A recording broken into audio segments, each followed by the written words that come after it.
Bismillahirrahmanirrahim. Assalamualaikum warahmatullahi wabarakatuh. Ikhwan barakallahu fikum, Allah telah menerangkan pada awal-awal surat Al-Ankabut, Alif Lam Mim. Ahasiban nasu an yutraku an yaqulu amanna wa hum la yuftanun. وَلَقَدْ فَتَنَّا الَّذِينَ مِنْ قَبْلِهِمْ فَلَيَعْلَمَنَّ اللَّهُ الَّذِينَ صَدَقُوا وَلَيَعْلَمَنَّ الْكَاذِبِينَ. Alif Lam Mim, potongan ayat yang kemudian Allah memberitahukan kepada kita apakah manusia mereka dibiarkan mengatakan kami beriman, tetapi kemudian mereka tidak diuji. Maka sungguh Allah telah menguji manusia sebelum mereka. Maka sehingga menjadi jelas bagi Allah siapa orang yang jujur dan siapa orang yang pendusta. Ikhwani barakallahu fikum, tema inilah yang akan kita bahas insyaallah pada pagi hari ini, bahwa ujian tidak akan pernah sepi dari kehidupan orang mukmin. Karena itu kata Nabi, asyadun nasi balaan al-anbiya thumma yalunahum thumma yalunahum. Manusia yang paling banyak ujiannya adalah para nabi. Kemudian mereka yang iman, kadar imannya di bawah itu dan di bawah itu. Ikhwani barakallahu fikum, makanya Allah memberikan panduan kepada kita berupa Al-Quran, dan sekaligus diterangkan oleh Rasulullah dalam bentuk ajaran-ajaran yang beliau praktekkan untuk mengarahkan kita menjadi hamba Allah yang sudah membuat perjanjian dengan Allah. Inna salati wa nusuki wa mahyaya wa mamati lillahi rabbil alamin. Sungguhnya salatku, ibadah kurbanku, mati dan hidupku untuk Allah, Tuhan semesta alam. Dan inilah yang akan kita buktikan nanti di dalam kehidupan kita sampai kita menghadap Allah Subhanahu wa taala.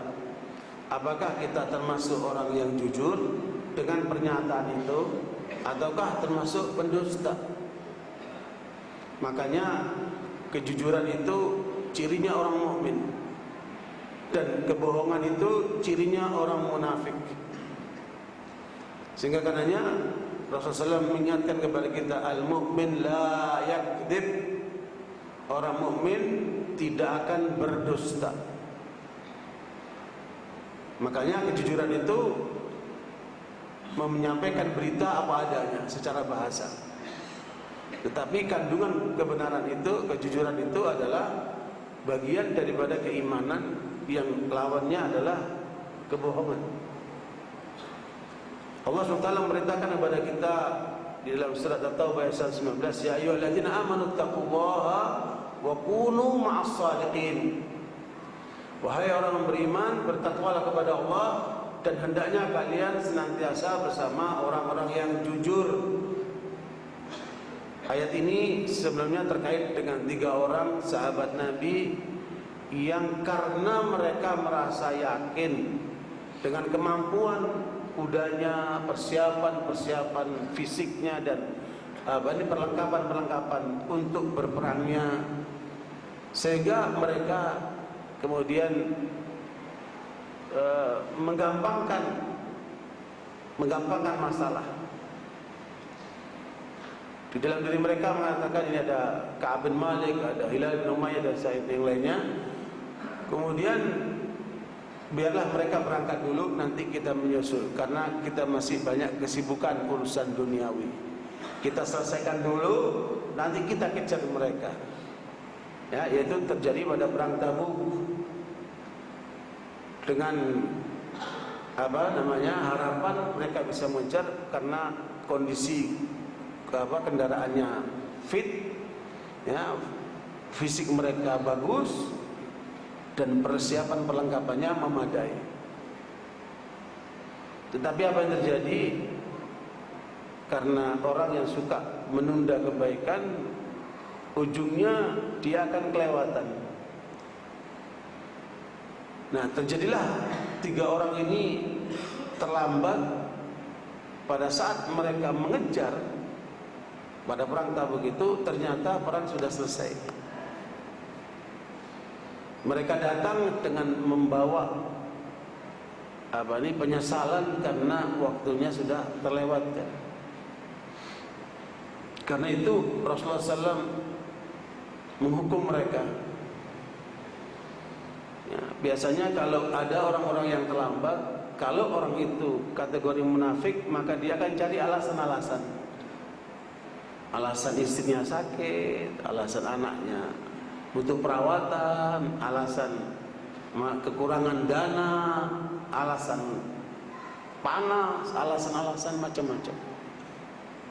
Itu biasanya orang munafik yang punya alasan itu oleh Rasulullah diterima apa adanya. Kemudian diserahkan kepada Allah urusan hatinya.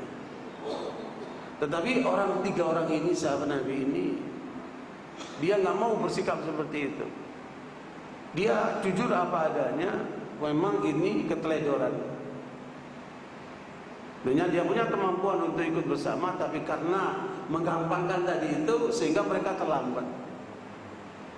Akibatnya mereka dihukum oleh Rasulullah untuk tidak diajak bicara, tidak dijawab salamnya, dan diacuhkan sampai 40 hari.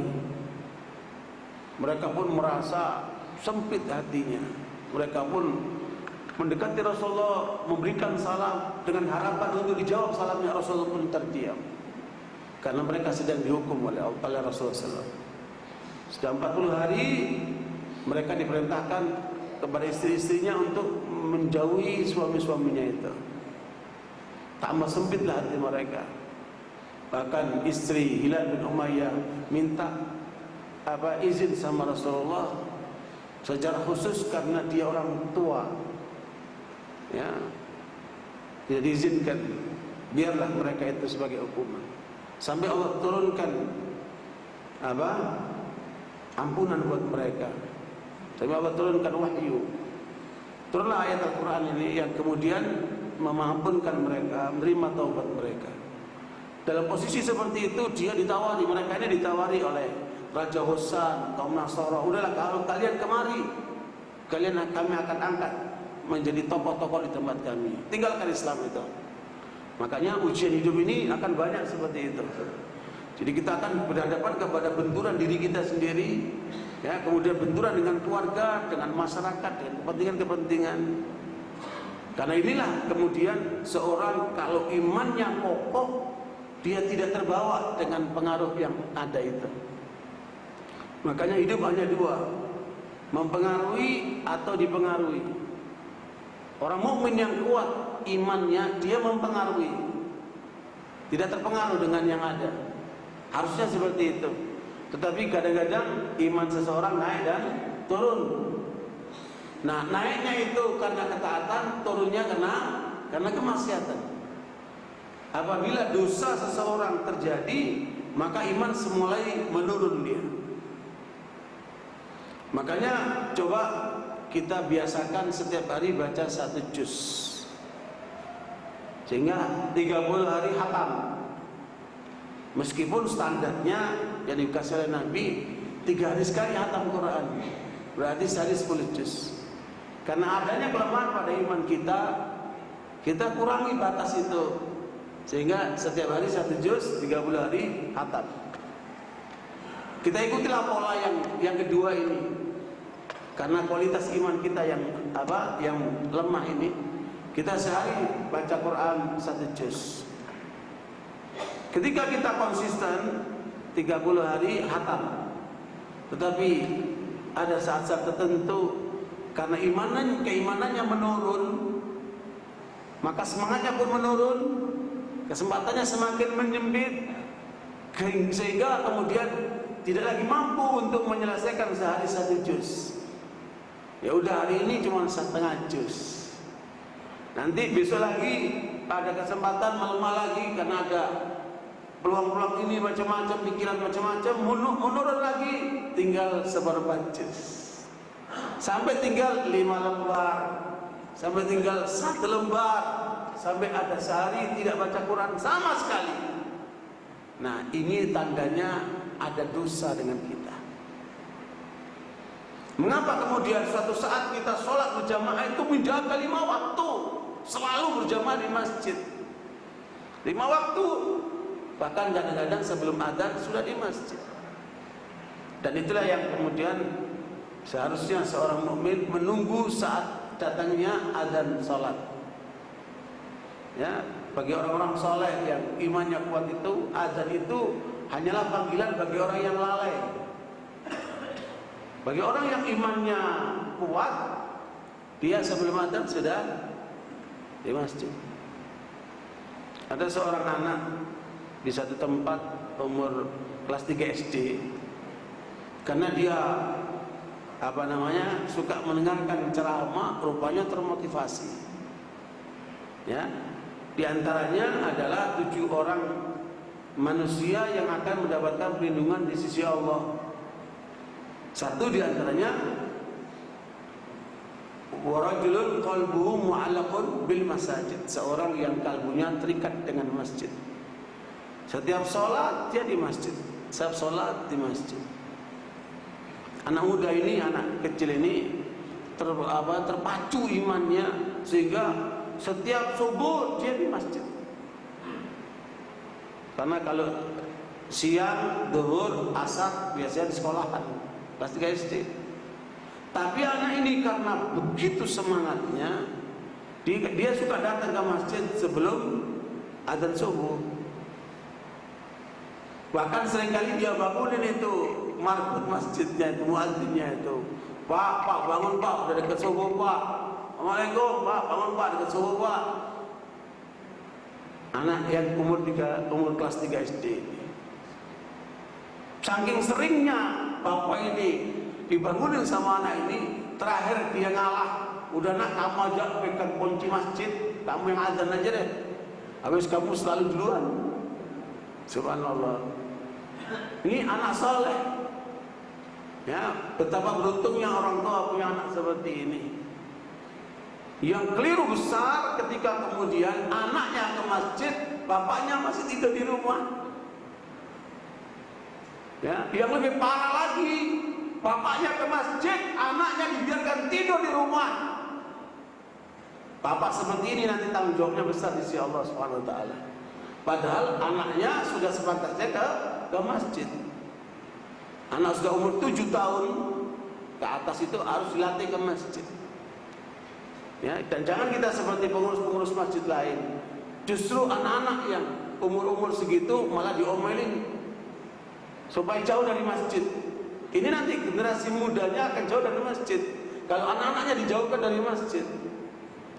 Ya, harusnya mereka menaungi anak-anak itu, mengarahkan anak-anak itu.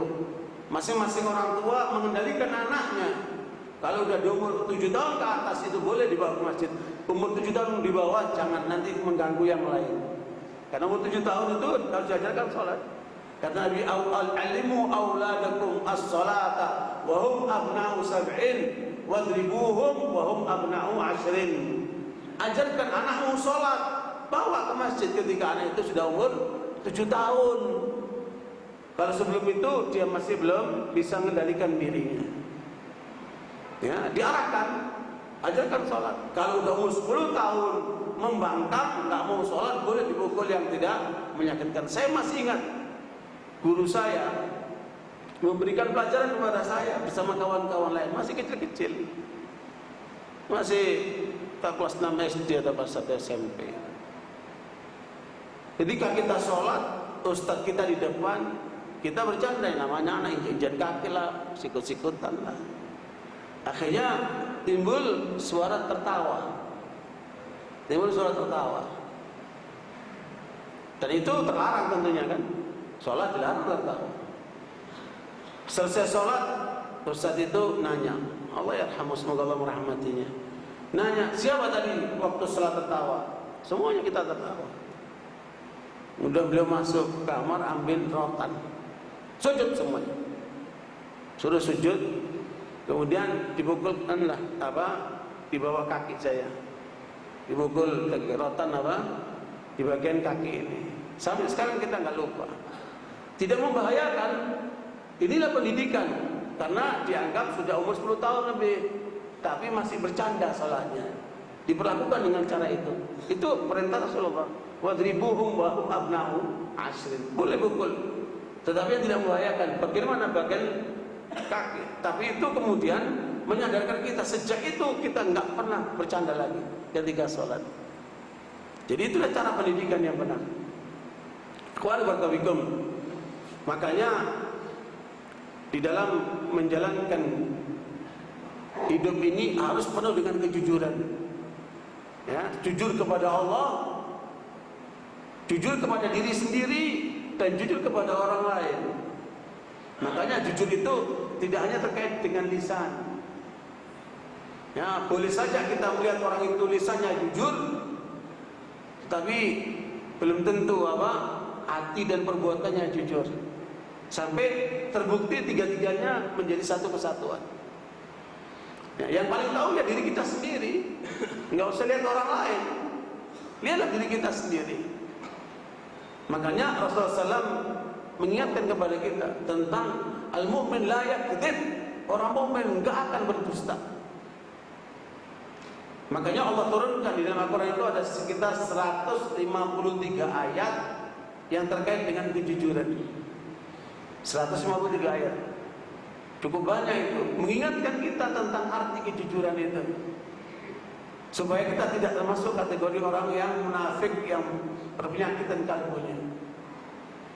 Orang munafik itu kata Allah, idza ja'al munafiquna qalu nashhadu innaka la rasulullah wallahu ya'lamu innaka la rasuluh wallahu yashhadu innal munafiqina lakadzibun.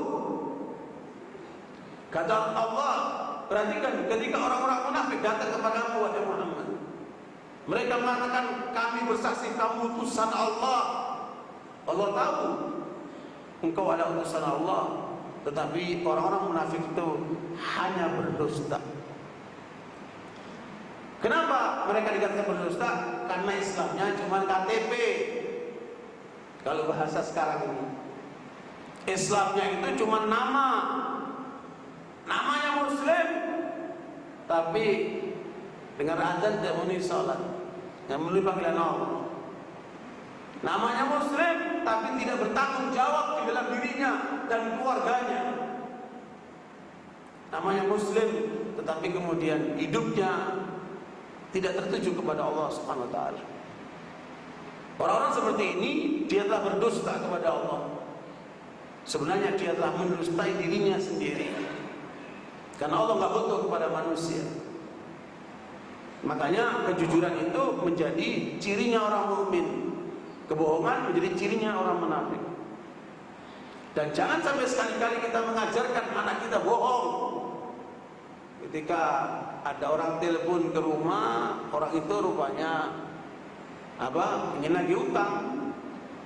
Diangkat teleponnya sama anaknya, dan siapa? Disebutkan Bapak Fulan. Ya, ngasih syarat kepada anaknya, sudah bilang apa? Nggak ada, karena tahu bapak itu mau lagi utang. Dibilang apa? Nggak ada.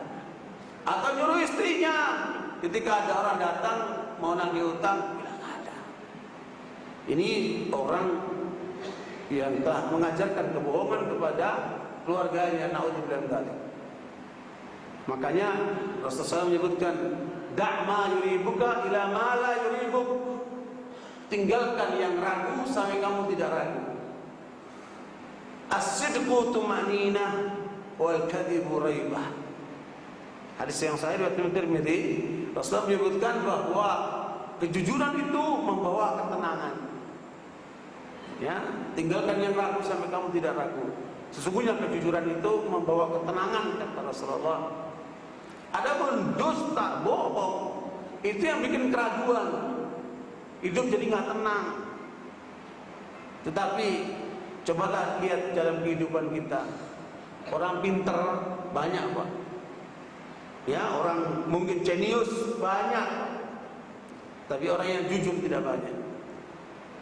Dan sekian banyak orang pinter dan sekian banyak orang jenius, yang jujur itu tidak banyak. Karena jujur itu bagian daripada sifat keimanan. Ya, dalam dunia manajemen dikenal dengan PEACE, pedoman, passion, integration, dan skills. Ya. Nah,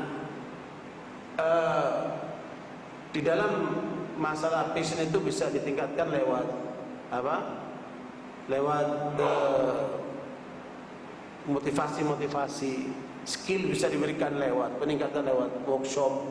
Tapi integrity itu menyangkut kejujuran, menyangkut kaitan dengan keimanan. Nah, itu nggak bisa dilakukan lewat motivasi, lewat workshop. Itu harus dikuatkan keimanannya. Ya, beda orang yang kemudian manajemennya itu karena hanya mencari kesuksesan duniawi. Dia hanya termotivasi bagaimana meraih keuntungan sebanyak-banyaknya. Bagaimana marketing yang dia lakukan meraih konsumen sebanyak-banyaknya. Tidak terkait dengan pahala, tidak terkait dengan perhatian Allah kepadanya. Karena dia hanya sifatnya duniawi. Beda dengan orang mukmin.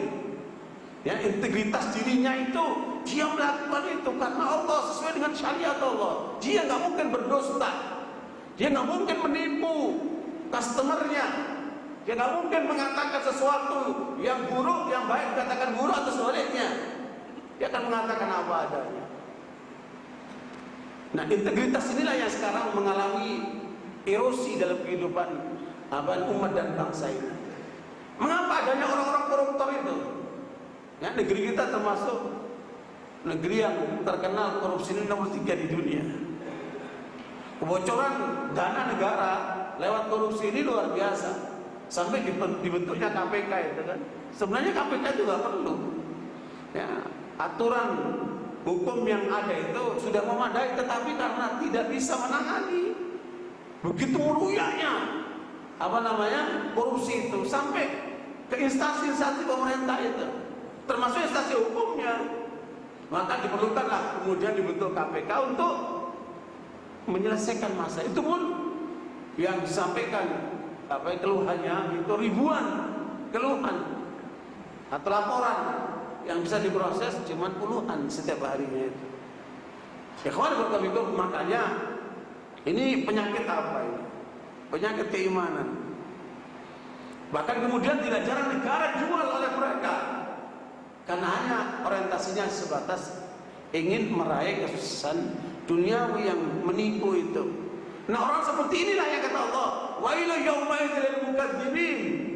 Celaka itu nanti pada hari kiamat mereka, pada akhirat nanti, bagi orang-orang pendusta yang lupa sama Allah, lupa tanggung jawab kehidupannya, yang hanya sebatas mencari kehidupan sesaat. Dan kita orang-orang mukmin jangan kemudian termasuk yang lalai. Karenanya sekalian inilah diingatkan kepada kita. Maka Nabi SAW dari Bukhari dan Muslim menyebutkan, alaikum bis-sidqi fa inna sidqa yahdi ilal bir wa innal birra yahdi ilal jannah wa inna rajula la yasduqu hatta yuqalu 'inda Allahi siddiqa. Kata Nabi SAW, kalian harus menjadi orang yang jujur. Jujur dalam keyakinan, jujur dalam berbuat, jujur dalam bertindak. Ada kesesuaian antara itu. Karena kejujuran itu akan membuka pintu kebaikan, kata Rasulullah. Dan pintu kebaikan akan membuka pintu surga. Seseorang ketika terbiasa dengan jujur, maka akan ditulis di sisi Allah sebagai orang yang jujur. Ada seorang bos yang mempekerjakan tukang kebun di villa dan kebunnya. Namanya Mubarak. Ini villa, ini kebun, kamu urus. Saya percayakan sama kamu. Bos ini sibuk sekali dengan urusan bisnisnya dan aktivitasnya. Sekian lama dia tidak datang ke kebunnya itu, ke villanya itu, berbulan-bulan. Diuruslah kebun ini sama Mubarak. Pada suatu saat dia datang ke vilanya, dilihat kebunnya berubah luar biasa. Ya, pohon-pohonnya banyak buah-buahan yang macam-macam jenisnya. Dilihat, luar biasa tukang kebunku ini, kerja betul nih anak. Ya, dia udah merawat betul. Sehingga kemudian dia tertarik untuk mencicipi buah delima yang ada di kebun itu, karena kelihatan ranum sekali gitu. Kata bosnya Mubarak, tolong ambilkan satu buah delima untuk saya yang manis. Dia duduk sambil menikmati pemandangan dan kebunnya itu. Datanglah Mubarak membawa satu buah delima yang kelihatannya ranum dan manis gitu. Ketika dibaca dicoba sama bosnya ini, ternyata asam. Bukan manis tapi asam. Biasa namanya bos, kalau bawahannya salah suka marah, diomelin. Kamu nyari yang manis enggak becus, masam ini, tahu, coba aja kamu makan. Oh iya maaf bos, saya cari lagi bos. Dia pergi lagi, dia cari yang kira-kira manis, diambil, dipersembahkan lagi.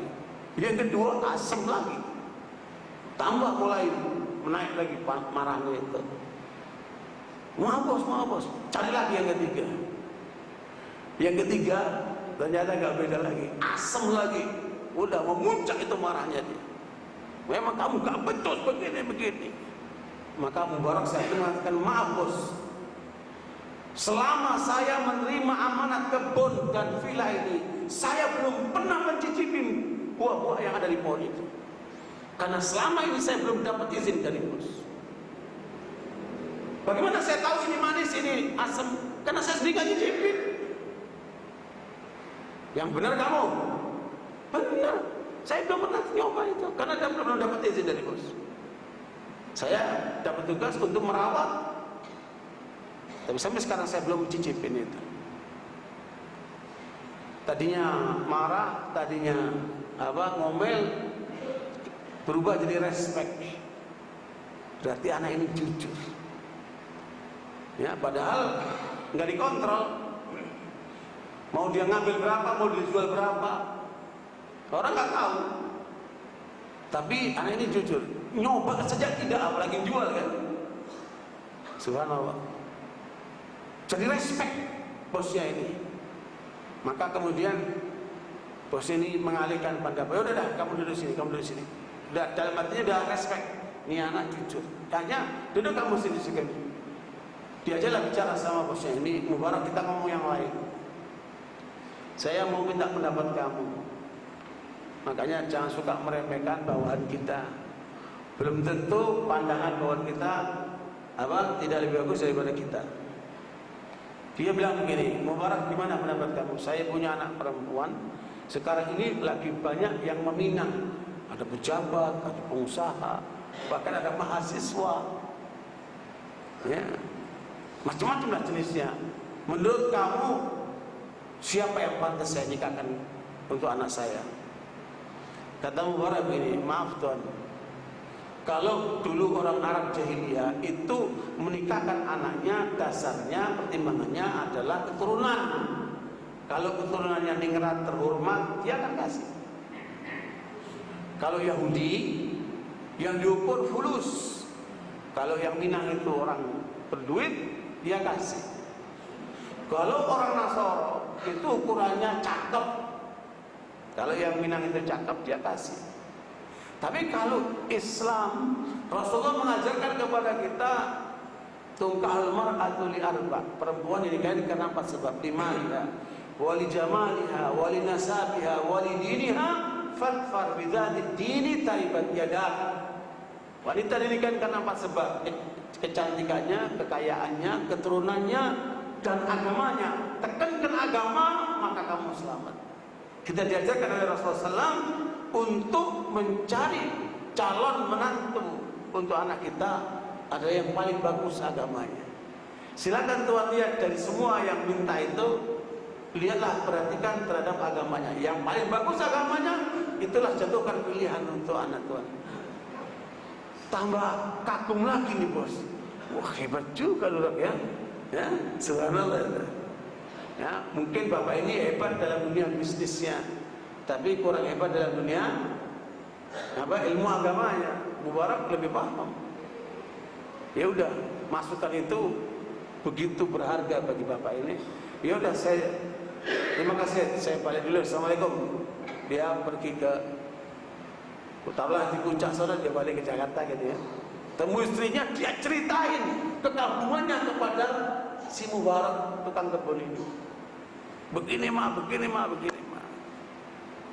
Coba kita lihat mah, dari mereka yang meminta anak kita itu, ternyata ya, mereka melihat Mubarak agamanya lebih bagus dari mereka. Akhirnya suami istri sepakat, udah kita nikahkan anak kita sama Mubarak saja. Ya, karena ukuran agama. Ini orang bagus sekali, tidak mengukur orang dengan fulus, dengan hartanya. Makanya itu keadilan Allah SWT sekalian, bahwa kebahagiaan tidak terkait dengan fulus. Jangan lupa itu. Kebahagiaan tidak terkait dengan uang. Kalau seandainya orang itu bahagia diukur dengan uang, betapa bahagianya orang-orang yang kaya raya itu. Tetapi justru kita melihat mereka hidupnya kasihan, merana. Karena sehebat apapun kekayaan seseorang, hanya mampu memuaskan dirinya fisiknya ini. Dan itu pun porsinya cuma 20%. 80% ada di sini nih.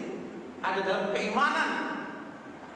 Makanya orang yang bisa hanya memuaskan fisiknya dengan makan, dengan minum, dengan menikah, dengan tidur, dengan jalan-jalan, hanya memuaskan fisiknya, dia hanya bisa memuaskan 20%. Tetapi kemudian jiwanya akan merana kalau tidak diisi dengan keimanan. Ikhwan barakallahu, makanya dialah orang-orang hebat seperti Elvis Presley, ganteng, terkenal, kaya, tapi ujungnya apa? Merana, bunuh diri. Karena jiwanya kosong. Makanya ketika ada orang mengatakan saya bahagia, dia pegang di sininya, nggak mungkin pegang dompetnya. Nggak, di sini dia pegang. Itulah keadilan Allah SWT. Kebahagiaan tidak terkait dengan uang, tidak terkait dengan jabatan, tidak terkait dengan materi. 80% terkait dengan keimanan sekalian. Dan ini yang kemudian diabaikan oleh banyak orang sekarang. Makanya lihat apa yang terjadi dengan Mubarak ini. Dan ini kejadian betul, bukan cerita kosong. Akhirnya Mubarak kemudian didatangi lagi oleh bosnya. Kembali dia, saking semangatnya, dia ingin, karena waktu itu belum ada telepon, belum ada HP.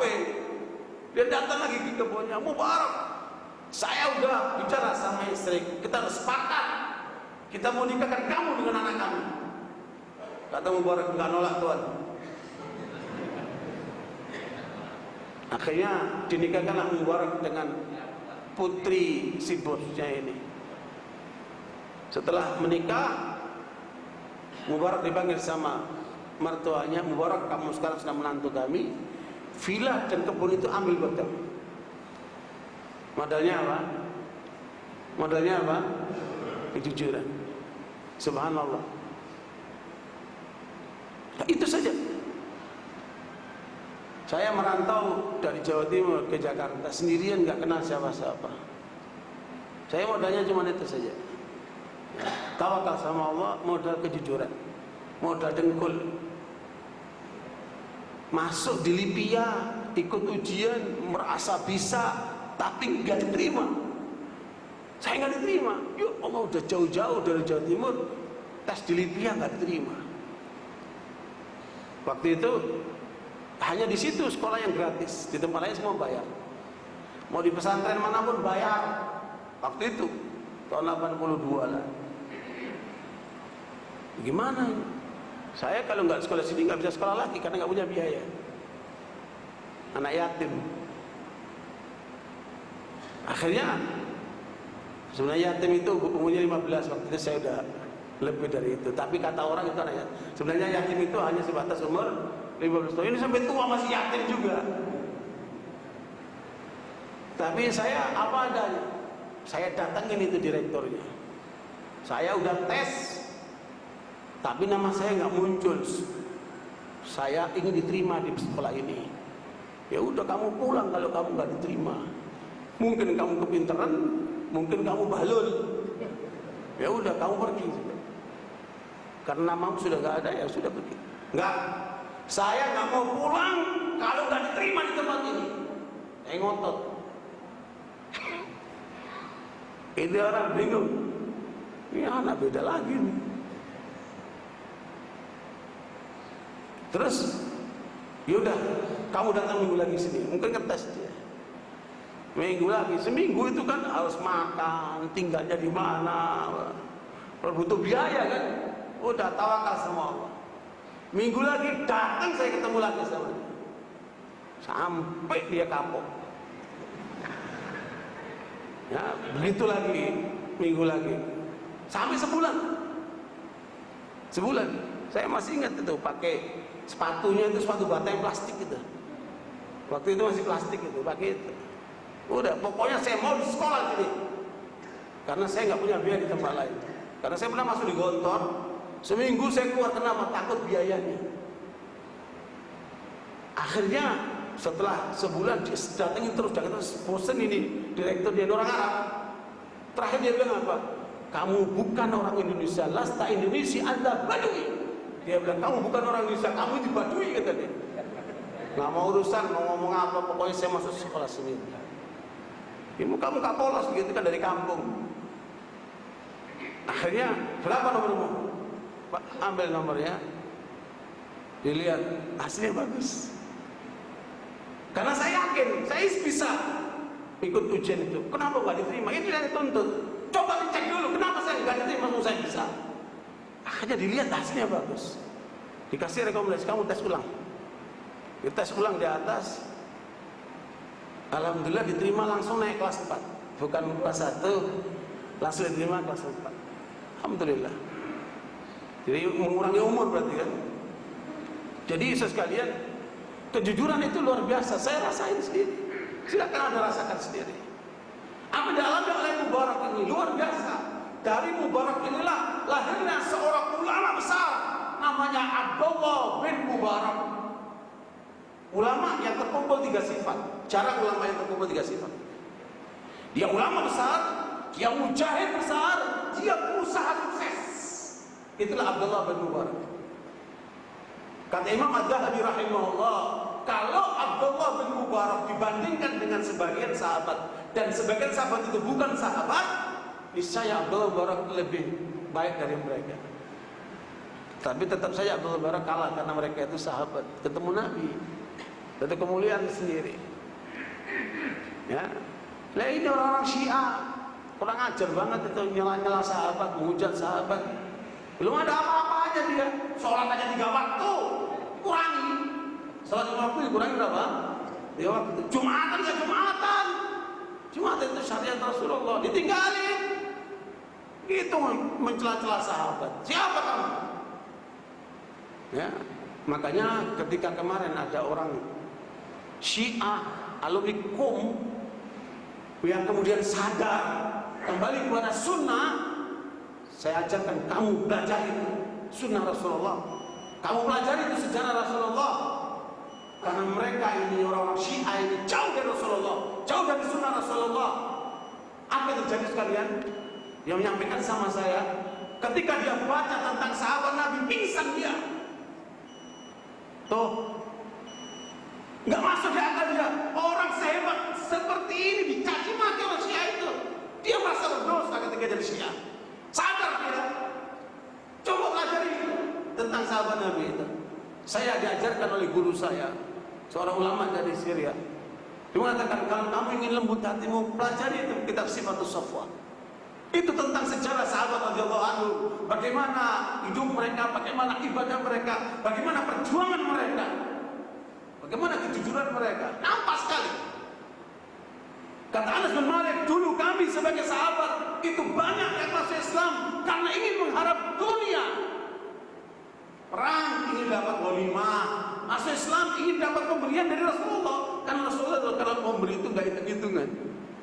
Kata Anas Malik, kami masuk Islam karena dunia. Para sahabat itu sore hari dunianya digunakan untuk membela Islam.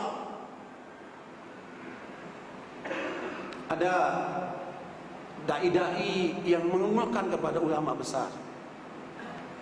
Syekh, gimana umat kita sekarang? Emah, di mana-mana dijajah, di mana-mana dibunuh, darah di mana-mana, umat Islam murah. Dan itulah yang kita alami sekarang. Umat Islam seperti hina.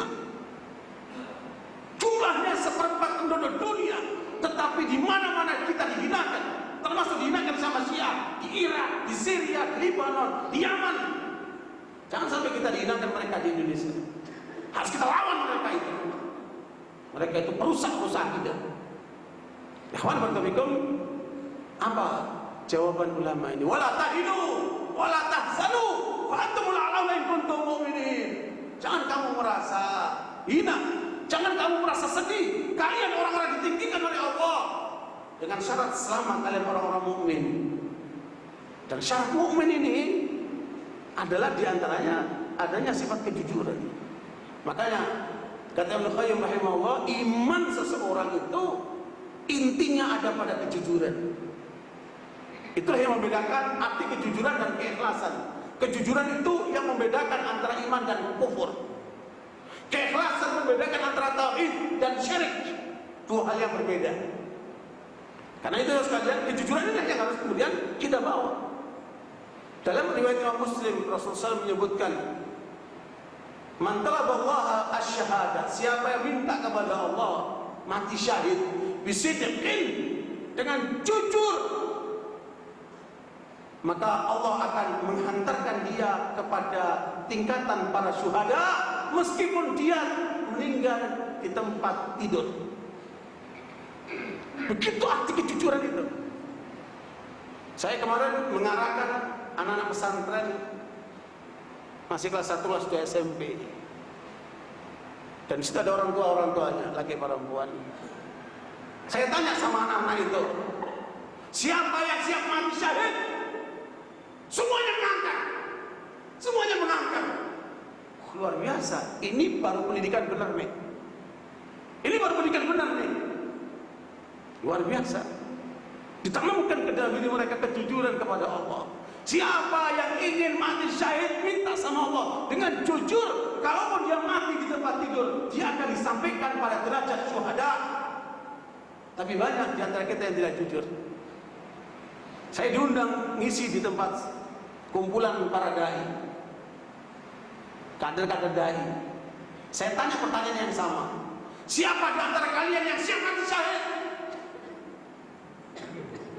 Ragu-ragu. Iya, ragu-ragu dia. Berarti apa? Nggak siap mati syahid. Padahal orang mukmin itu hanya dua pilihan. Kamu hidup mulia atau mati syahid. Itu yang pilihan. Sekalian, itulah kenyataannya. Makanya Abdullah bin Mubarak ini dari orang tua yang jujur ini lahirlah ulama besar. Ya, ulama besar, mujahid besar, pengusaha sukses. Kata Abdullah bin Mubarak, demi Allah, kalau tidak untuk membiayai dakwanya para ulama dan membiayai para mujahidin untuk mereka berjihad, saya tidak mau berbisnis. Jadi niat bisnisnya itu apa? Untuk perjuangan Islam. Itulah yang Allah sebutkan di dalam surat At-Taubah 24. Dan itu untuk kita semuanya. Kita dites oleh Allah. Qul in kana aba'ukum wa abna'ukum wa ikhwanukum wa azwajukum wa ashiratukum wa amwalan taraftumuha wa tijaratun takhshawna kasadaha wa masakin tardawnaha ahabba ilaikum minallahi wa rasulihi wa jihadin fi sabilihi fatarabbasu hatta ya'ti Allah bi amrihi wallahu la yahdi al-qaumal fasiqin.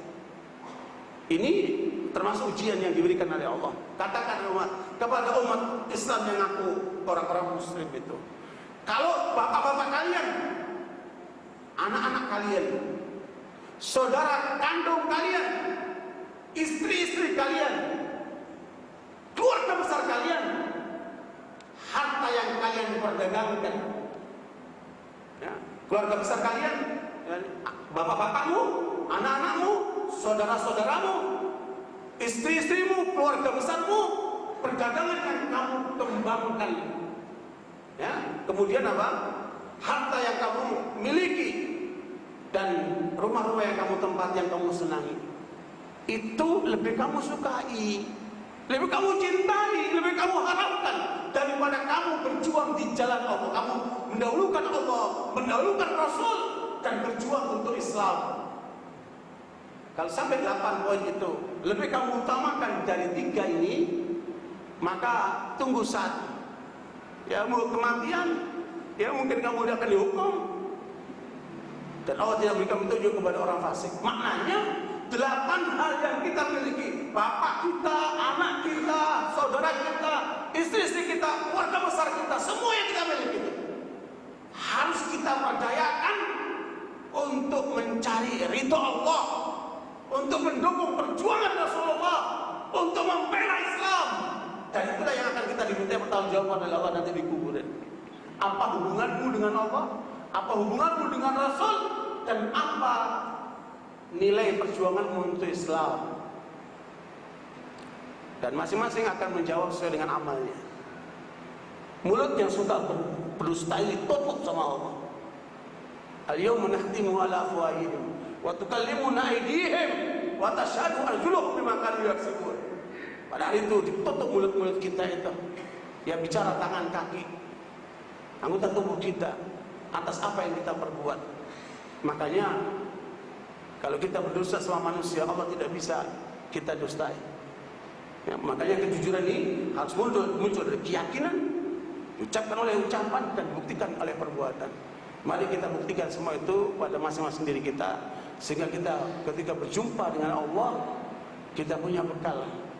Ya, dari ayatnya dibacakan bahwa bekal kita apa? Amal soleh.